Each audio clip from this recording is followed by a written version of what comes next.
आज आपण देश पातळीवर जर पाहिलं एक इंडिया आघाडी निघालेली आहे, इंडिया आघाडी. आज त्या आघाडीचा नेता कोण आहे? कारण लोक विचारतात तुमचा प्रधानमंत्र्याचा उमेदवार कोण आहे? आम्ही चर्चा करून सांगतो म्हणून. तुमची दिशा काय राहणार आहे? तुम्ही देशाच्या करता तुमचं नियोजन काय आहे? काँग्रेस पक्षाचे मी काल पत्रकार परिषदेत पाहत होतो. काँग्रेस पक्षाचा जाहीरनामा वेगळा, समाजवादी पक्षाचा जाहीरनामा वेगळा, तृणमूल काँग्रेसचा जाहीरनामा आणखीन वेगळा, DMKचा जाहीरनामा आणखीन देशविरोधी आहे. म्हणजे प्रत्येक राजकीय पक्ष इंडी नावाची आघाडी काढतात. विरोधी पक्ष एकत्र येऊन त्यांना एक साधा समान जाहीरनामा सुद्धा देशाला देता येत नाही. आणि ते आता मोदी साहेबांना पर्याय देऊ पाहत आहेत. मला वाटतं त्याच्या एवढा हास्यास्पद आणि विरोध मला तरी कुठं दिसत नाही. आणि मग फक्त मोदी साहेबांनी विरोध करायचा. कारण का? कारण त्यांची लढाई भ्रष्टाचाराच्या विरोधात आहे. पारदर्शक कारभार झाला पाहिजे. आज आपल्या सगळ्यांच्या योजनेचे पेमेंट जे ऑनलाईन येतात, कोणाला भेटावं लागत नाही, कोणी मध्ये दलाल नाही.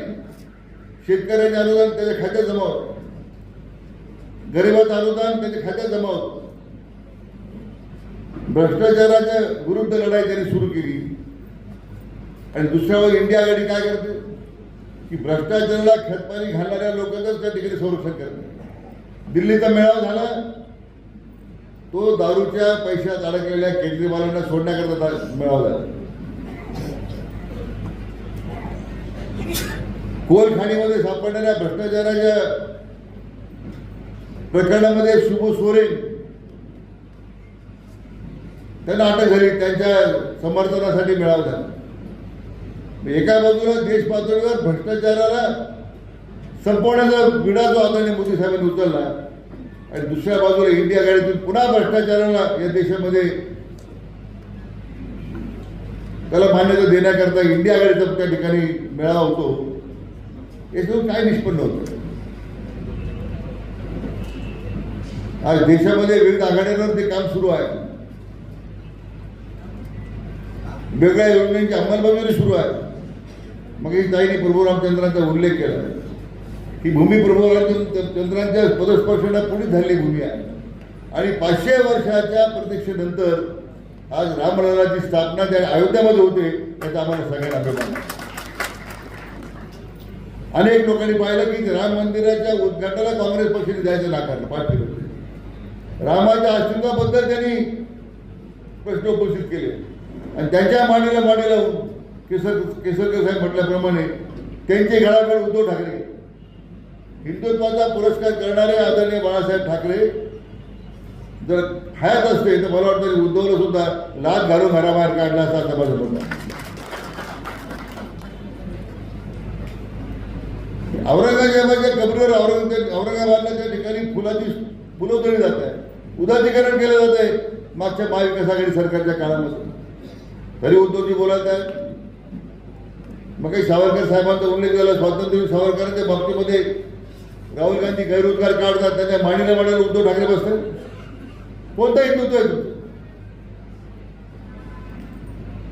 आणि अशा या संपूर्ण पार्श्वभूमीवर यांचं हिंदुत्वाचं खरं जे रूप आहे हे फक्त सत्तेसाठी आहे, हे आता लोकांच्या समोर आलेलं आहे.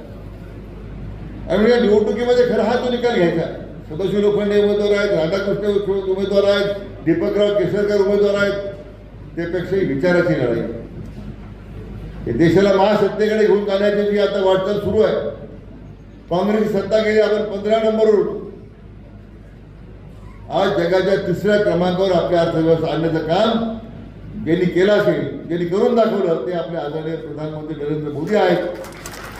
आणि वाटचाल आपली अशी निरंतर आपल्याला चालू ठेवायची आहे. शिर्डीमध्ये 500 एकर जमीन आपण तरी महामंडळाची का बरं? जिल्ह्याला महसूल मंत्री पूर्ण होते. पावणे रावळा जमीन देण्यापेक्षा मी MIDCला दिली. 600 एकर जमीन बेलवंडीची आपण MIDCला दिली. नगरची 600 एकर जमीन महसूल खात्याची MIDCला दिली.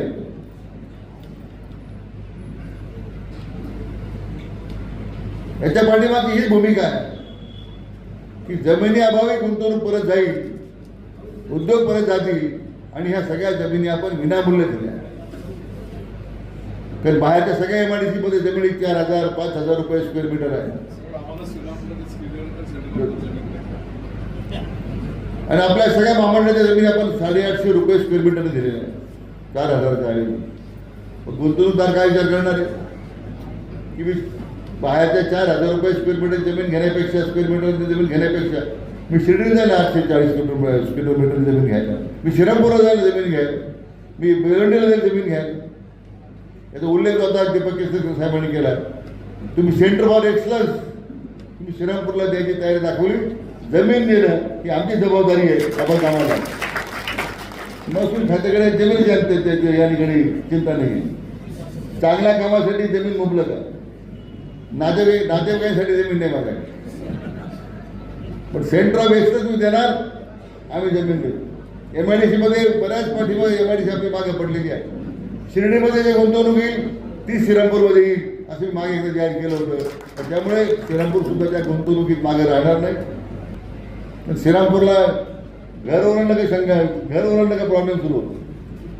इथं आमचे सगळे घरं इथं उपस्थित आहेत ते एकाच पक्षाचे आहेत, महायुतीचे आहेत हे मला आपल्याला सांगितलं पाहिजे.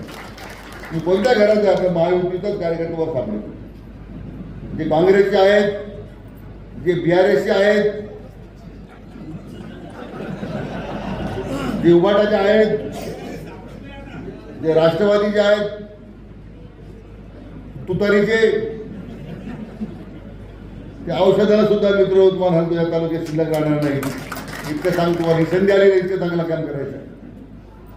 मनापासून आपल्या सगळ्यांना धन्यवाद देतो.